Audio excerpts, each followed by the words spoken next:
네, 안녕하세요. 흑백바둑입니다. 오늘 제가 준비한 대국 3월 30일에 한큐 바둑에서 열린 한중 슈퍼매치 중국의 왕싱하오 구단과 한국의 신진서 구단의 대국인데요. 자, 두 선수 이제 한국과 중국의 1인자일 뿐만 아니라 앞으로 바둑계를 이끌어갈 그런 선수들로 세계적인 기사라고 볼 수가 있겠죠. 두 선수의 한큐 바둑 대국 어땠을지 같이 한번 보시죠. 신진서 구단이 100이었습니다. 자, 초반은 굉장히 무난하게 진행을 했어요. 서로 흉내 바둑이 아닌가 싶을 정도로 똑같은 형태로 진행을 하고 있죠. 흑이 우아기를 굳히니까 백도 좌상기를 굳혀가면서 같은 형태로 진행이 되는데, 이 한큐 바둑이 또 중국 사이트여서 덤이 한 집이 많습니다. 덤 7집 반으로 세팅이 되어 있는 대국이고요.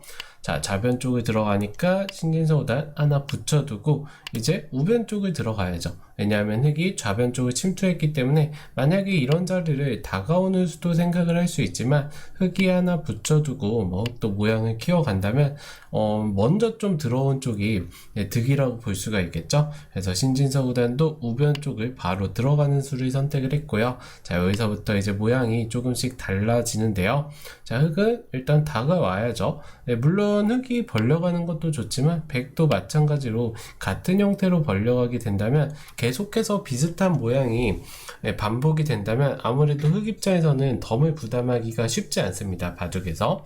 그렇기 때문에 왕싱하오 구단도 일단은 다가가는 수를 선택을 했고요. 자, 신진서 구단이 벌려서 안정을 취할 때 하나 붙여두고 이곳을 나릴자로 두면서 하변 쪽의 모양을 키우겠다, 이런 의도로 볼 수가 있겠죠. 자, 두어가니까 3칸을 벌렸는데, 이게 흑돌이 없다면 이 3칸 벌림도 충분히 두어질 수 있는 수인데, 인공지능이 나온 이후로 이런 수, 흑돌에 바로 다가가는 수, 보통은 저가 바둑을 배울 때만 하더라도 이게 막히는 자세가 좋지 않기 때문에 한 발 물러서서 날일자 느낌으로 다가가라, 이렇게 이게 정수로 많이 두어졌는데, 요즘은 그런 것도 없습니다. 그냥 굉장히 실전적인 수를 둔다고 볼 수가 있겠죠. 쭉쭉 밀어 올리면서 이제는 늘기는 좀 그래요. 늘기에는 백도 나가는 자세가 좋기 때문에 왕싱하오 구단도 일단은 세점머리 때리면서 첫 번째 전투가 시작이 되는데요. 자, 여기서 인공지능도 지금 이 세점이 굉장히 약해 보여서 왕싱하오 구단이 한 칸을 띄웠는데, 이수로는 더 가라고 말을 하고 있어요. 좀 두기가 쉽지 않죠. 왜냐하면은 백이 침투하고 젖혀서 넘어가는 수가 너무 눈에 보이기 때문인데요. 이런 식으로 침투를 한다면 하나 젖혀두고 붙여서 두거나, 아니면은 넘겨주더라도 흑도 두텁기 때문에 둘 수 있다, 이런 뜻으로 판단을 하는 것 같네요. 자, 아무튼 왕싱하오 구단은 3칸 벌림보다는 두터운 수를 선택을 했고요. 자, 신진서 구단 날일자를 두어 가는데요. 자, 여기서 이제 좀 세력을 좋아하시는 분들이 이런 씌워가는 수를 자주 두어 가시는데 실속이 없습니다. 지금은 요 세력을 쌓느라 좌변 쪽을 흑에게 다 뺏기기 때문에 좋지 않은 변화겠죠. 그래서 신진서 구단도 확실하게 실리를 챙겨주는 수를 선택을 했고요. 자, 이제는 덮어 씌우면 안 되겠죠. 그래서 또 나가야 되는 장면이고요. 나갔을 때 한 칸 띄고, 자, 이곳을 느는데 이런 느는 자리 굉장히 집으로 크다고 볼 수 있어요. 자, 나중에 백이 어떤 식으로 정리를 하냐면, 가만히 젖혀 있기만 하더라도 선수가 되고요. 아니면은 지금 요 자리까지 와 있기 때문에 이 한 점의 가치가 크다고 볼 수가 없어요. 그래서 나중에는 이런 식으로 젖혀서 집으로 득을 보는 교환을 할 수도 있겠죠. 그렇기 때문에 왕싱하오 구단이 뻗은 수는 이 백돌들을 압박을 하면서 집으로도 굉장히 큰 자리라고 볼 수가 있고요. 자, 이제 중앙 쪽을 날일자 둘 때 두텁게 지켜두고요. 신진서 구단의 생각은 둘러싸이더라도 요 교환들을 선수한 다음에 좌변 쪽을 한 번 더 지키게 되면은 확실하게 살아있다는 뜻이죠. 자, 여기서도 그냥 뻗는 게 살짝 좋았다고 볼 수가 있는데, 일단 젖혀 이은수는 조금은 완착이에요. 왜냐하면은 이 젖혀 이은수로 인해서 흑이 나중에 여기를 폴짝 뛰어가게 된다면 확실하게 한 집이 나겠죠. 하지만 젖혀있지 않고 그냥 늘었다면은 두더라도 네, 밀고 들어가는 게 아니라 이렇게 한 칸 뛰어 들어가면서 흑도를 근거를 없앨 수가 있었겠죠. 그래서 젖혀있는 수는 조금 완착이라고 볼 수가 있고요. 들어갈 때 흑도 이제 탈출을 하는데 여기서부터 신진서 구단의 행마를 감상하시면 굉장히 네, 활발합니다. 자, 하나 교환을 해주고 날일자로 두고요. 날일자 줄 때 흑이 두니까 네, 일단 행마를 한번 보여드릴게요. 자, 두 칸 날일자 눈목자로 우변 쪽과 절묘하게 중앙 백돌들이 연결이 됐고요. 흑돌들도 은은하게 압박을 하면서 이런 모양 행마 자체가 몇 번을 통해서 한 두세 수를 통해서 굉장히 네, 중앙 쪽에서도 집 모양을 기대할 수가 있겠죠. 신진서 구단의 감각이 돋보이는 장면이었고요. 자, 여기서 이제 날일자를 두었을 때 조금 흑 입장에서 생각하기는 쉽지 않지만 지금 보시면 찔러두는 게 거의 절대 선수라고 볼 수가 있겠죠. 그래서 네, 이 자리가 급소 자리였다고 합니다. 아무래도 이 신진서 구단의 감각적인 행마랑 비교해 봤을 때 중앙 쪽에 모양을 주기 전에 빨리 중앙 쪽에 돌 하나 던져놔라, 이런 의도로 볼 수가 있는데요. 자, 이렇게 두면 백은 당연히 찝어야 되고요. 자, 찝을 때 하나 찔러두고 네, 이곳을 다시 한번 찌릅니다. 호구 하나 쳐두고 네, 붙여두고요. 둘 때 하나 찔러둡니다. 여기서 물론 흑도 바로 차단을 할 수도 있는데 이 6점이 뜯기게 된다면 중앙 쪽 내점과 6점의 크기는 거의 비슷하다고 판단을 하고 있어요. 그래서 흑도 하나 찔러두고 백이 이곳을 찔러서 잡을 때 두고 백도 두텁게 지켜두면 날일자 정도로 둬서 뭔가 굉장히 복잡한 변화인데 흑은 이제 좌변 쪽을 뚫었고 백은 중앙 쪽이 두터워졌기 때문에 이 변화도 뭐 서로 5대5의 싸움이라고 볼 수가 있겠네요. 그런데 사람 심리상 이런 막 뚫고 뚫리는 게 사람이 판단하기에는 너무 어려운 장면이기 때문에 왕싱하오 구단도 일단은 눈에 보이는 한 칸 뛰는 수를 선택을 했고요. 자, 여기서도 네, 하나 늘어두고 자, 눈목자를 뒀을 때 바로 이제 눈목자를 두었는데 이 수로는 일단 하나 붙여두고 좀 안쪽으로 지키고요. 네, 흑이 지켜줄 때 이렇게 한 칸 뛰면서 중앙 백의 모양은 조금 쪼그라들었지만 더 확실하게 백돌들을 연결하는 수가 좋다고 판단을 하고 있는데요. 어렵죠, 이거는. 너무 어려운 중앙 전투이기 때문에 신진서 구단이 둔 수도 굉장히 좋다고 볼 수가 있습니다. 일단은 또 연결을 해가면서 우상 쪽 돌들과 이 좌변부터 뻗쳐나온 돌들이 연결이 되면서 이 초일류 기사들 간의 대국답게 지금 거의 100여 수 가까이 진행이 되는데 바둑의 집은 한 집도 차이가 안 나요. 0.1집, 0.2집을 알리고 있는데요. 자, 여기서 신진서 구단 일단 중앙 쪽을 다시 한번 뛰어가면서 이제 백의 생각은 초반부터 쌓아놓은 실리가 크기 때문에 중앙 쪽에서 집을 낸다면은 나쁘지 않다는 뜻이에요. 그래서 이 하변 쪽 흑모양을 견제하면서 중앙 쪽을 넓혀가는 수, 또 굉장히 좋은 자리고요. 자, 이제는 흑도 들어와야겠죠. 왜냐하면은 그냥 하변 쪽을 지키면 중앙 쪽이 너무 커지기 때문에 덤을 내기가 조금 부담스러운 그런 바둑이라고 볼 수가 있습니다. 자, 왕싱하오 구단도 일단은 중앙 쪽을 견제하는 수를 선택을 했고요. 자, 들어가니까 하나 늘어두고 신진서 구단이 계속 두텁게만 두는 게 물론 호구 자리가 아프기도 하지만 이쪽을 늘어서 지켜두더라도 바둑이 나쁘지 않다고 판단을 하는 것 같아요. 그래서 늘어두었고요. 자, 여기서 붙이면서 왕싱하오 구단이 변화를 구하는데 그냥 무시하고 돌 하나 일단 던져 봅니다. 자, 안 지킬 수는 없어서 차렷하면서 지켜두고요. 자, 이곳을 붙여가면서 신진서 구단이 조금 효율적으로 이 돌들을 살려나가겠다, 이런 의도로 볼 수 있는데, 자, 이 수로는 그냥 이곳을 젖혀서 싸울 수도 있고요. 아니면 좀 볼까요? 어디를 추천하는지? 와, 상변 쪽을 젖히라고 하네요. 여기 지켜두면은 단수치고 이을 때 여기를 상변 쪽을 그냥 집으로 조금 득이어서 추천을 한 것 같고, 결국에는 하변 쪽으로 손이 돌아오라고 하고 있죠. 그래서 우변보다는 하변 쪽이 좀 더 크다는 판단이에요. 그래서 이곳을 붙여갔는데 이 수는 살짝 완착이라고 볼 수 있고요. 왕싱하오 구단이 치받고 반발을 하게 되면서 백 입장으로서는 좀 기분 나쁜 형태가 되었어요. 물론 중앙 쪽을 두텁게 연결을 하긴 했지만 집으로 크게 득을 봤다고 볼 수는 없고요. 자, 선수를 잡은 왕싱하오 구단 이곳을 딱 씌워가니까 처음에 우아 쪽에 돌 하나 던져놨던 돌이 잡히면은 또 굉장히 크거든요. 그래서 이렇게 잡히게 되어서는 흙 쪽으로 약간이나마 기울었다 볼 수 있고요. 물론 큰 차이는 아닙니다. 흙이 하변 쪽 한 점을 잡기 위해 우변 쪽도 손해를 받고 중앙 쪽도 워낙 두터워졌기 때문에 집 차이가 막 10집 막 이런 식으로 벌어진 건 아니지만 그래도 흙이 조금 기분 좋은 교환을 했다고 볼 수 있고요.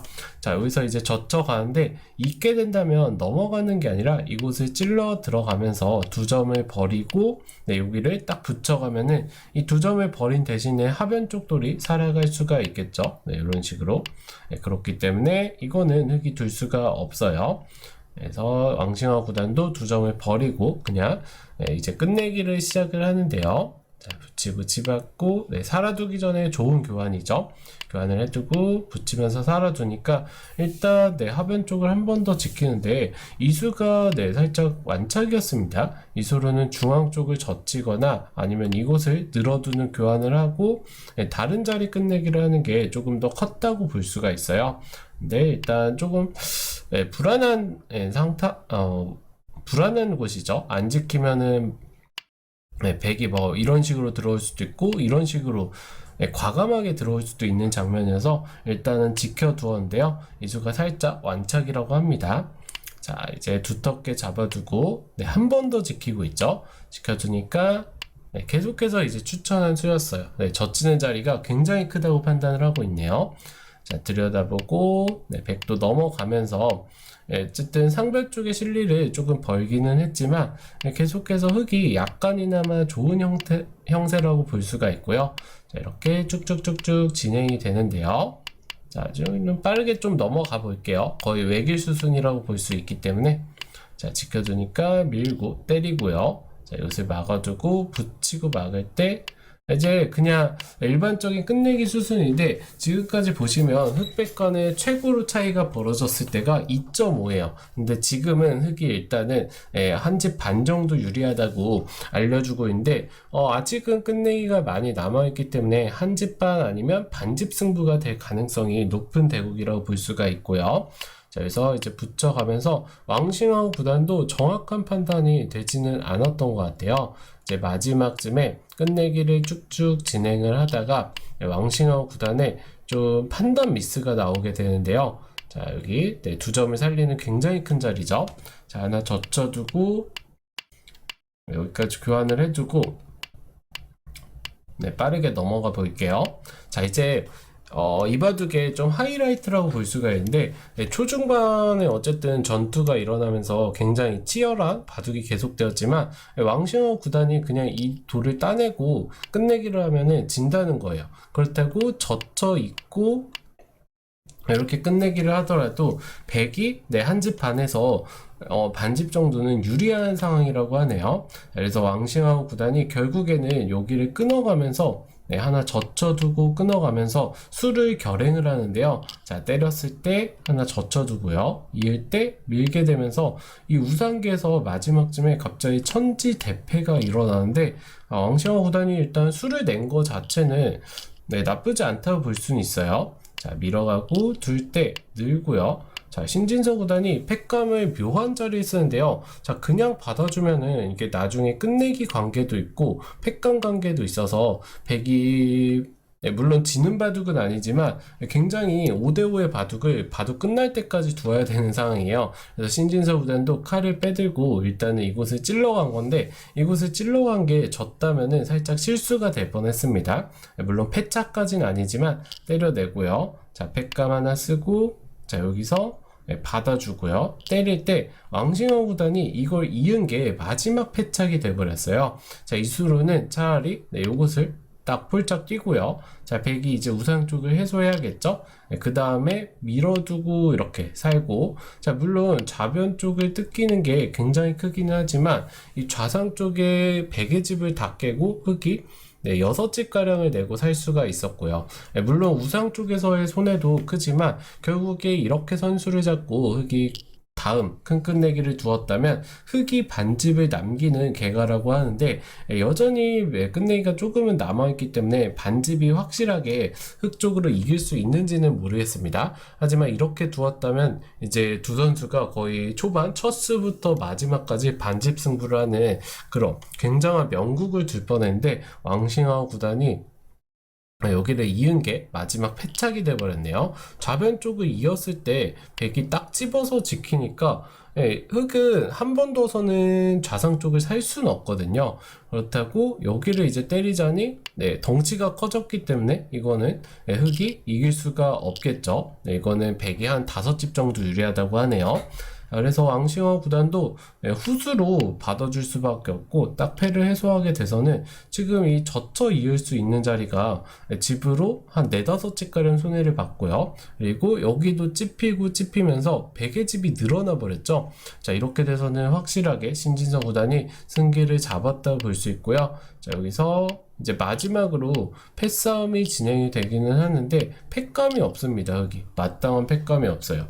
여기를 있더라도 단수치고 때릴 때 여기 끊는 패감도 있고요. 그리고 때릴 때 흑은 패감이 마땅한 게 없죠. 지금 보시면 백이 워낙 두텁게 중앙 쪽까지 두어놨기 때문에 패감이 없어요. 뭐 마지막 패감이라고는 이거 하나 생각을 해볼 수 있는데요. 물론 때려주면은 끊어서 집으로 득을 볼 수는 있지만 이 정도 가지고는 우상 쪽의 피해, 그리고 여기 찝힌 끝내기를 당해낼 수가 없습니다. 그래서 결국에 패감이 없는 걸 확인하고 왕싱어 구단이 이 장면에서 돌을 거두게 되었는데요. 자, 이 바둑 처음부터 말씀드리면 초반에 좌변 쪽에 전투가 일어나고 중앙 쪽에서 신진서 구단의 굉장히 감각적인 행마들이 나오고요. 하지만 이제 우변 쪽과 이 하변 쪽 바꿔치기가 좋지 못해서 결국에는 흑이 약간 유리한 종반전을 맞이하게 되었는데, 판단 미스 겸 아니면 반집을 좀 진다고 판단을 했던 것 같아요. 결국에 불리하다고 판단한 왕싱어 구단이 우상기 패를 들어간데, 패를 통해서 반집 정도 역전을 할 기회가 있었지만 좌변 쪽 마지막 이은수가 패착이 되면서 신진서 구단의 승리로 끝나게 되었네요. 자, 이 초일류들의 대국을 보면 초반부터 한쪽으로 기우는 대국이 거의 없어요. 이제 왕싱어 구단도 굉장히 잘 두는 기사이기 때문에 초반부터 서로 간에 그 기울기 없이 굉장히 치열한 바둑을 두었는데, 아쉽게도 마지막 패착 실수로, 패감 실수로 신진서 구단이 승리를 거두게 되었네요. 자, 아무튼 두 선수가 결국에 이 바둑, 한중 바둑뿐만 아니라 세계 바둑을 이끌어가는 선수들인데 응원 부탁드리면서 오늘 대국 소개는 여기서 마치도록 하겠습니다. 오늘도 시청해주셔서 감사합니다.